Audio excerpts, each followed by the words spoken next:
The AI systems that we have around us are already arguably intelligent, at least in some limited ways. But are they, and could they ever be conscious? Somewhere along the way, we've lost track of the idea of recognizing that the computer only provides a metaphor for the brain, a rich and a powerful metaphor, but still it's just a metaphor. A real biological neuron is so much more than the pale shadows of the abstract neurons that run in our digital computers. A real biological neuron is an intricately powerful biological machine.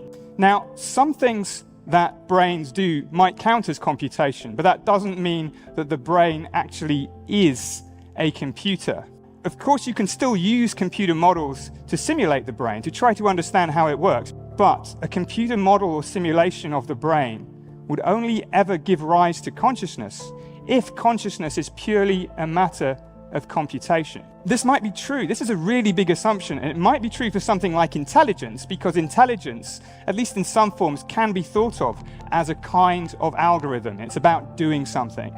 But it's far from clear that consciousness, feeling something, is similarly expressible in terms of computations. And brains are very, very different from computers. So there is very little motivation, in my view, for thinking that consciousness is a matter of only computation. Now, there's a much longer story to be told here about how the different we are, how the many and deep differences between us as living creatures and the systems we build, the artificial systems we build, explain what they might be differently capable of.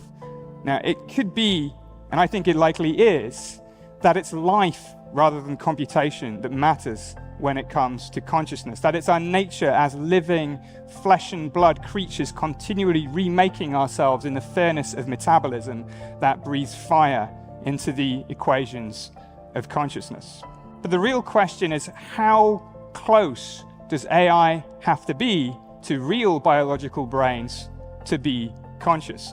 And this is where new technologies are beginning to change how we might look at things. Neuromorphic computing is creating systems that are increasingly similar to biological brains, and other neurotechnologies like cerebral organoids are made out of real brain cells. Now, these new developments are bringing closer into range the prospect of real artificial consciousness by moving the needle on what it actually takes, and not just on what seduces most effectively our biases and our intuitions.